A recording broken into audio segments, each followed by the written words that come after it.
오늘 본문에 나오는 말씀은 마태복음 5장 1절부터 12절 이후에 이어지는 말씀이거든요.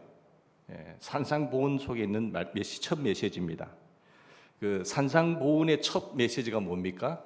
팔복입니다. 8가지 복에 대해서, 우리가 좋아하는 팔복에 대해서 이야기하는데, 팔복의 중심은요, 인격입니다. 예수 그리스도를 나의 구주로 영접한 심령들 속에 그 인격이 아름다워지는 것을 말하죠. 주님은 우리 안에 성령께서 거하셔서 말씀을 통하여서 우리의 인격을 만들어서 하나님이 기뻐하시는 거룩한 인격이 되게 하십니다. 성령의 열매가 무엇입니까? 9가지 열매는 다 주님에게 집중되어 있어요. 주님의 성품, 주님의 인격과 연결되어 있는 것을 보게 됩니다. 그래서 하나님께서 말씀과 이 성령의 인도하심을 통해서 우리의 인격적 변화를 지켜보시면서 뭐라고 말씀하셨는가 하면, 복되다. 심령이 가난한 것이 복된 것, 의에 줄이고 목마른 것이 복된 것이고, 긍휼히 여기는 자가 복된 것이다. 주를 위해서 의를 위하여 핍박을 받는 자가 복되다. 천국에서는 이 상이 큼이라. 이렇게 말씀하고 있죠.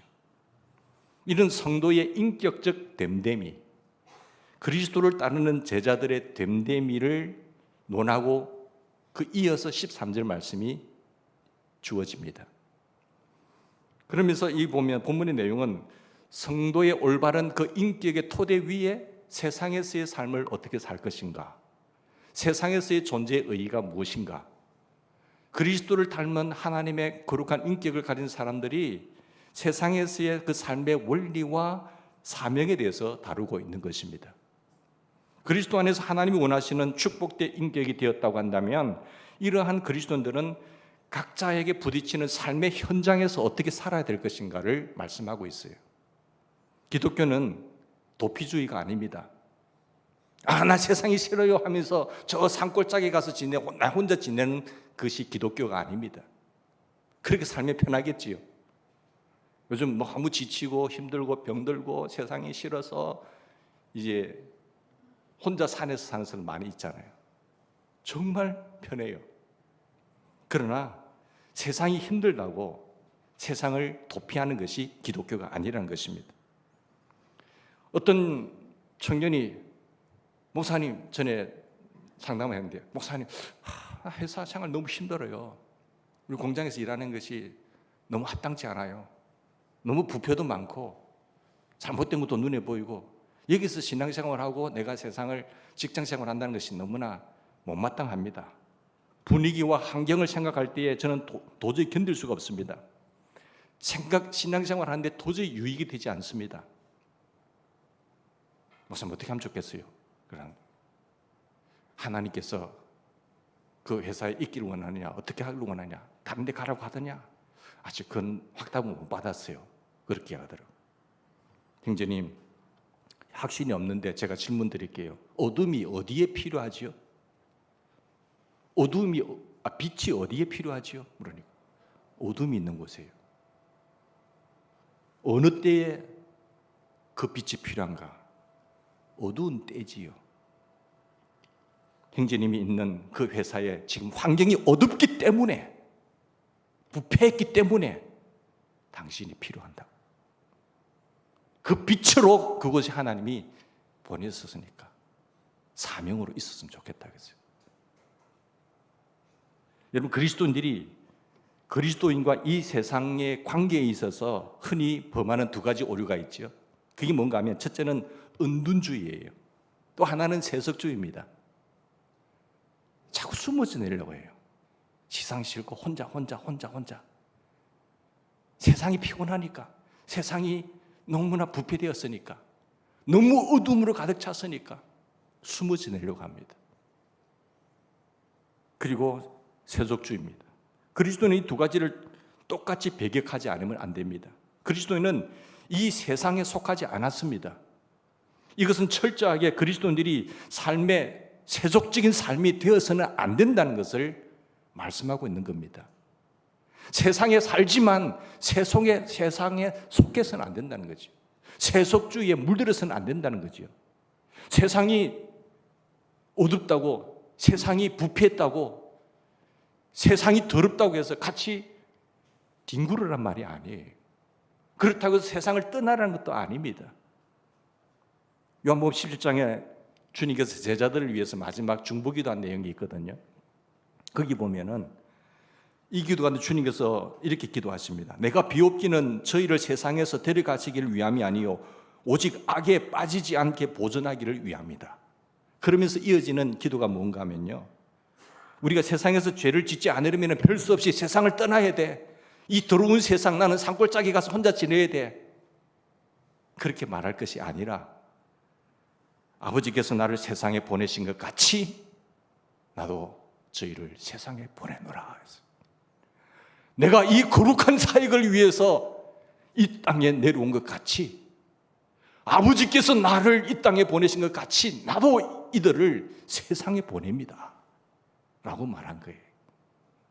주께서 나를 세상에 보내셨다고 한다면 이 세상이 우리가 살아야 할 삶의 장소입니다. 이 세상을 떠나는 것이 아닙니다.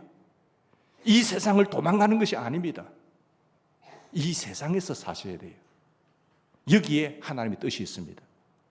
여기에 뜻이 있어서 나를 이 자리에 보내셨고, 여기에 내가 해야 할 일이 있기 때문에 이 직장에 보내셨고, 내가 이 땅이 어둡기 때문에 주님은 세상에 우리를 보내신 거예요.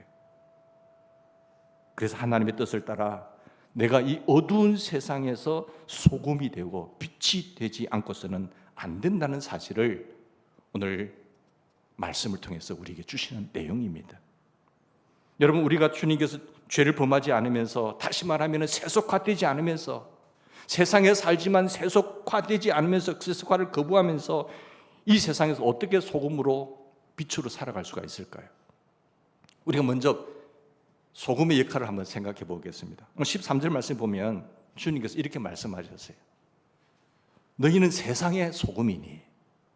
어디의 소금이라고요? 세상의 소금이에요. 이 말씀은 세상의 부패를 전제하고 있습니다. 소금은 어디에 필요합니까? 부패를 방지하기 위해서 필요하잖아요. 그러니까 세상은 부패를 전제하고 있다는 거예요. 세상은 지금 썩어가고 있다는 것입니다. 그러니까 너는 소금이라는 거예요. 소금이 필요한 곳은 어딘가요? 부패한 곳이죠. 썩어 들어가는 곳이죠. 부패의 가능성이 있는 곳이죠. 그러기에 소금을 요구하고 있습니다. 세상은 지금 소금을 요구하고 있습니다. 세상이 선하다고 생각하는 그 인본주의 철학 있잖아요. 그리고 휴머니즘의 진단을 우리는 거부할 수 있어야 됩니다. 우리가 생각하는 것처럼 세상은 그렇게 낙관적이고 그리고 낭만적인 것이 아니라는 사실을 우리가 분명히 경험하고 있잖아요. 조금 편리한 세상이죠. 차도 있고 인프라가 갖춰졌고 과거보다 훨씬 더 편리한 세상이지만 그렇다고 해서 세상이 살만한 세상인가요? 사기치고 싸우고 부패된 곳곳에 우리가 보지 않습니까? 주께서 성경을 통해서 말씀하시기를 이 세상이나 세상에 있는 것들을 사랑하지 말라. 누구든지 세상을 사랑하면 아버지의 사랑이 그 속에 없다고 했어요. 이 세상은 아버지께로부터 온 것이 아니고 마귀로부터 왔다. 육신의 정욕과 안목의 정욕과 이 세상의 이생의 자랑이니. 이것은 하나님께로부터 온 것이 아니라고요. 세상으로부터 왔다고 했어요. 우리 하나님의 거룩한 아담 하와가 왜 무너졌습니까? 요 세 가지 미끼를 가지고 먹음직하고 보함직하고 지혜롭게 할 만큼 탐스러운 것, 육신의 정욕, 안목의 정욕, 이생의 자랑으로 마귀는 우리를 무너뜨리는 겁니다. 이 세상의 신인 사단의 지배하에 점점 세상은 악화되고 있습니다. 이런 편리한 세상이지만 세상이 점점 더 악해지고 있지 않습니까?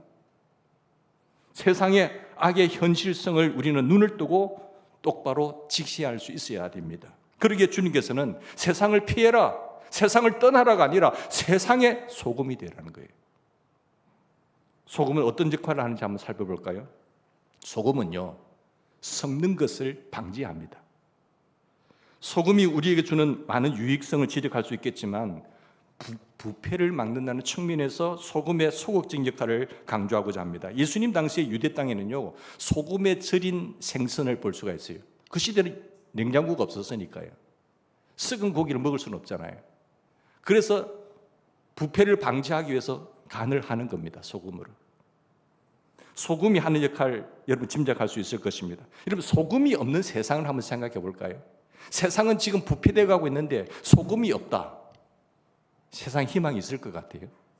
없죠. 그리스도인들이 없는 세상을 한번 생각해 보세요. 오늘날 수많은 소위 그리스도인들이 부패했다고 하는 사실을 우리는 부인하지 않습니다. 저는. 그러나 만일 이 땅에 최후의 진실된 그리스도인들마저 사라진다고 한다면 이 사회는 희망이 없습니다. 정말 희망이 없어요.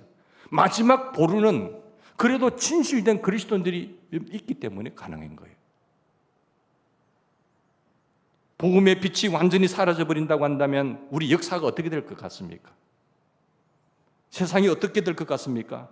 그리스도 없는 문명과 그리스도인이 없는 사회와 복음이 없는 역사를 한번 우리가 상상해 봅시다. 비참한 지옥이 되는 겁니다. 주님께서는 성도들로 하여금 이 부패한 문명과 사회와 이 역사 속에서 소금이 되어야 한다는 사실을 우리에게 강조하고 있습니다. 두 번째는요, 소금은 어떤 역할을 합니까? 음식의 맛을 냅니다. 부패를 방지할 뿐만 아니라 소금이 들어감으로 말미암아 맛없는 음식이 맛이 나는 거예요. 사랑하는 여러분, 타인이 여러분들을 바라볼 때 어떻게 진단하십니까? 내가 그리스도인이 되었다고 하는 사실이, 내가 기독교인이 되었다는 사실이 내 주변의 사람들에게 매력을 던져주고 있습니까? 내가 있다는 사실이 우리 사회에서, 우리 회사에서 매력이 있습니까? 야, 저 사람은 참 정직한 사람이야. 이상한 돈 안 받아. 저 사람은 참 우리 사회에 꼭, 우리 회사에 꼭 있어야 할 사람이야. 저 사람 정직한 분이야. 그래서 우리를 보고 당신은 꼭 우리 회사에 필요한 사람이라고 그런 매력이 있는가요? 그리고 내가 있는 곳에서 나를 접촉하는 사람들마다 삶이란 살만한 맛이 있는 것이라고 고백하고 있습니까? 내가 우리 가정의 아빠로서, 엄마로서 존재함으로 우리 아이들이 살만한가요? 우리 아빠, 우리 엄마, 우리 자녀들이 그렇게 말하지는 않는가요? 어떤 신학자가 이렇게 말합니다. 정상적인 그리스도인은 칭찬을 받든지 박해를 받든지 한다. 우리가 가지고 있는 삶의 질, 내가 그리스도를 받아들이고 말씀을 사랑하며 성령의 지배를 살아가면서 그 사실 때문에 내 삶을 사람들은 칭찬하고 있습니까? 아니면 내가 세상에 있는 사람들과 삶이 같지 않다는 이유 때문에 지금 박해를 당하고 있습니까? 의를 위하여 핍박을 받는 자는 복이 있다고 했어요. 정말 복 있는 사람들이에요. 의를 추구하면서. 사람들은 싫어하겠죠. 뭐 당신 유별나게 그렇게 정직하게 살려고 해. 적당하게 사는 거야. 적당하게 세상과 타협하면서 사는 거야. 그렇게 말하는 사회잖아요. 그런 시대 속에 살고 있잖아요.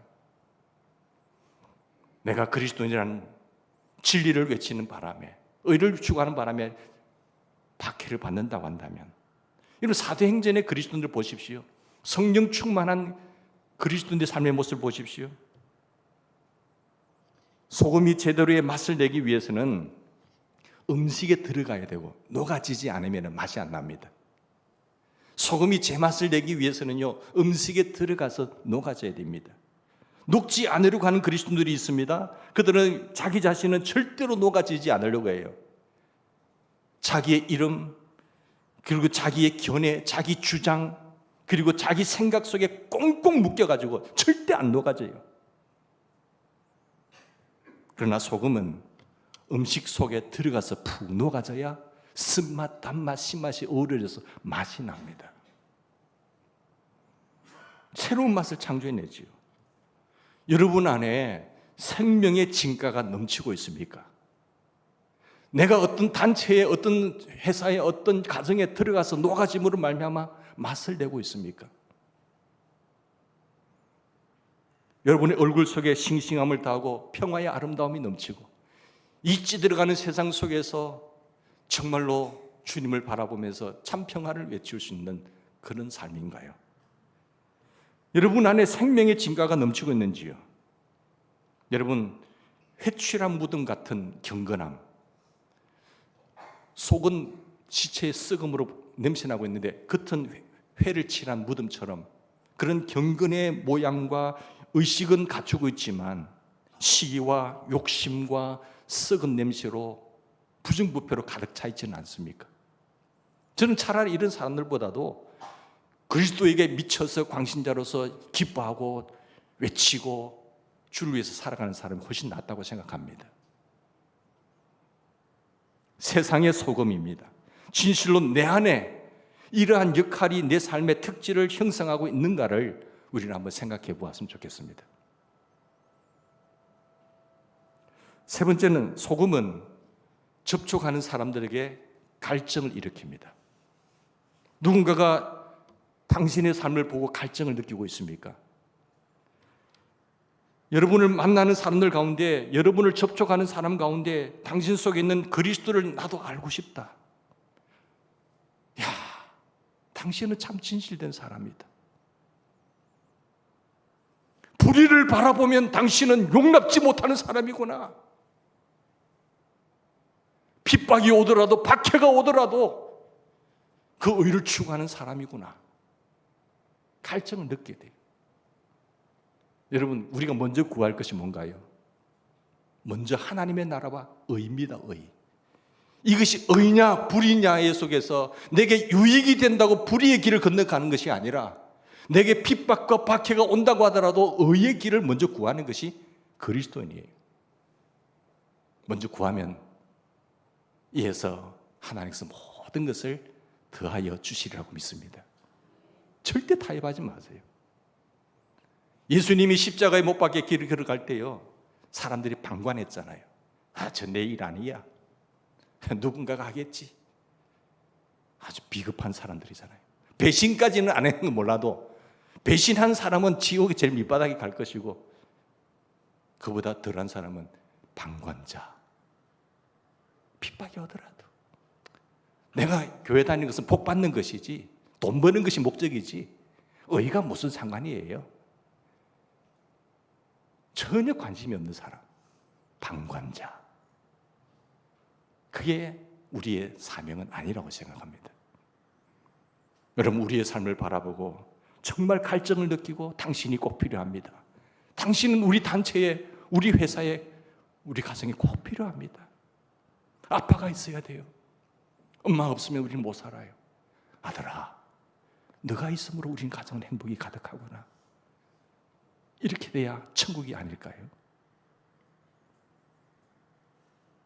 사랑하는 여러분, 그리스도를 배우고 싶어하는 목마름과 우리를 만날 때 많은 사람들이 그 배고픔과 그들의 영혼 속에 창조되고 있는지를 한번 질문해 보았으면 좋겠습니다.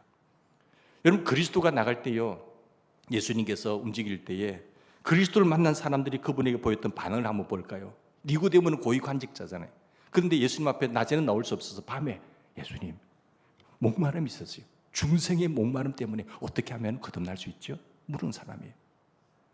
그런가 하면 사마리아 여인은 예수님을 만났을 때도 그 속에서 영생하도록 솟아나는 샘물을 마시고 싶어하는 갈증이 있었습니다. 예수님, 그 물을 제게도 주십시오.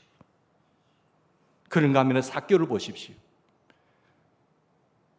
세리였잖아요. 작은 세리 마태도 보십시오.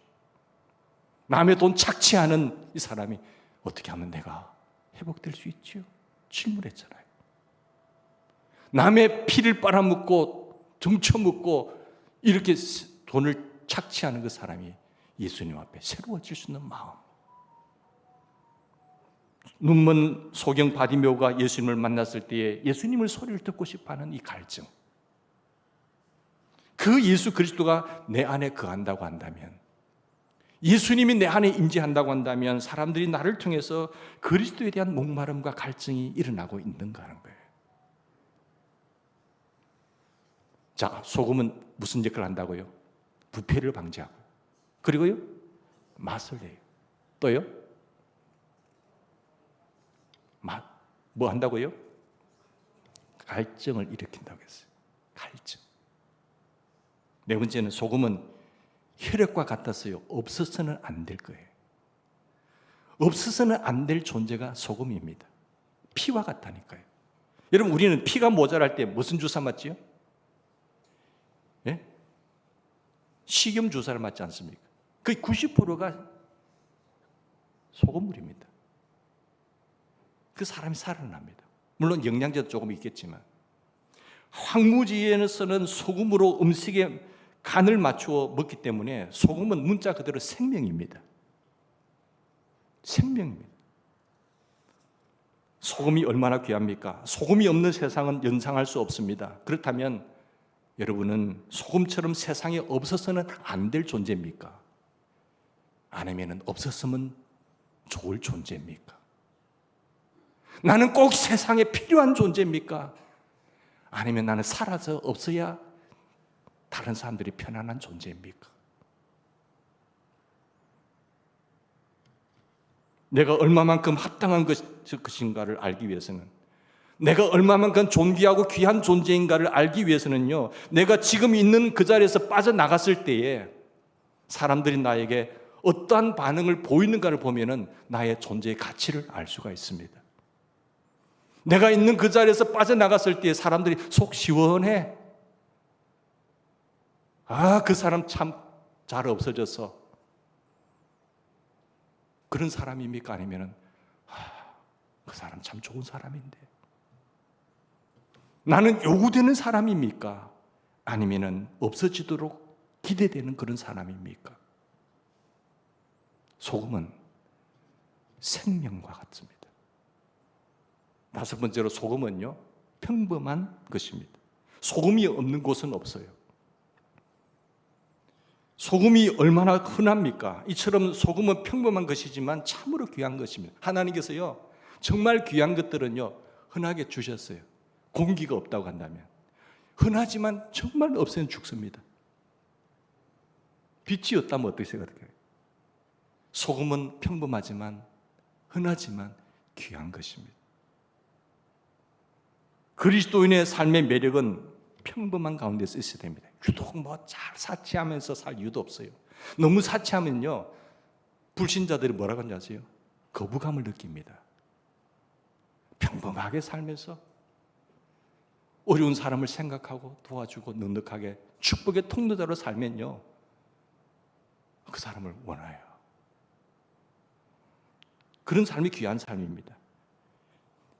그리스도인들이 일부러 다른 사람과 다른 삶을 다르게 살려고 애써서 꾸미는 모습은 불신자들의 눈에 비칠 때에 오히려 부담스러운 행위가 됩니다. 우리가 평범하게 사시기 바랍니다. 그러면서 넉넉하게 사셨으면 좋겠습니다. 그리스도 없는 사람들이 내 삶을 관찰할 때 도무지 부인할 수 없는 그 매력이 있어야 됩니다. 주님을 모르는 사람들이 내 안에 계신 주님을 바라봤을 때, 내 삶에 비친 내 삶을 바라보았을 때에 향기가, 아름다움이, 삶의 독특함이 있어야 됩니다. 그게 소금이거든요. 그러면 어떻게 이런 삶을 살 수가 있을까요? 여기서 주님은 너는 세상의 소금이 되라고 말씀하지 않으셨어요? 소금이다라고 하셨어요. 우리의 구체적인 어떤 행위를 통해서, 어떤 삶을 통해서 소금이 되라고 말씀하신 것이 아니라 너희는 세상의 소금이다. 우리가 참 그리스도인이라고 한다면, 진정한 그리스도인이라고 한다면 우리는 이미 세상의 소금인 것입니다. 진짜든지 가짜든지 둘 중에 하나예요. 우리의 존재는 감동 그 자체가 되어야 됩니다. 내가 존재한다는 사실 그 자체가 사람들에게 감동을 던져야 됩니다. 어떤 사건이 터졌음에도 불구하고 방구가 나오면 그 사람은 존재의 가치가 없는 사람이에요. 꿈틀리고 생명력이 있어야 됩니다. 주님께서 화를 내셨던 것처럼 불의에 대해서는 화를 낼 수가 있어야 됩니다. 묵묵하게 입 다물고 있는 그런 존재가 아니에요. 세상은 그런 사람을 원하는 것이 아니에요. 어떠한 압력과 힘을 가한다고 하더라도 우리는 살아있다고 하는 거예요. 불의에 대해서는 절대 용납하지 않는 그런 용감함이, 담대함이 있어야 되는 것이죠. 이런 삶으로 우리가 등장할 때 사람들은 어떤 반응을 보일까요? 모든 부패한 행동과 부패한 대화가 갑자기 사라져 버립니다. 나 때문에 부패한 환경이 억제되는 그런 사람입니까? 아니면 내가 들어감으로 말미암아 부패가 더 활성화가 되고 있습니까? 우리 사장님이 계심으로, 우리 과장님이 계심으로 우리 회사의 부패가 건절됐네요. 할렐루야. 이래 됩니까? 아니면 우리 회장님이 계심으로 부패가 더 활성화가 됩니다. 그런 존재입니까?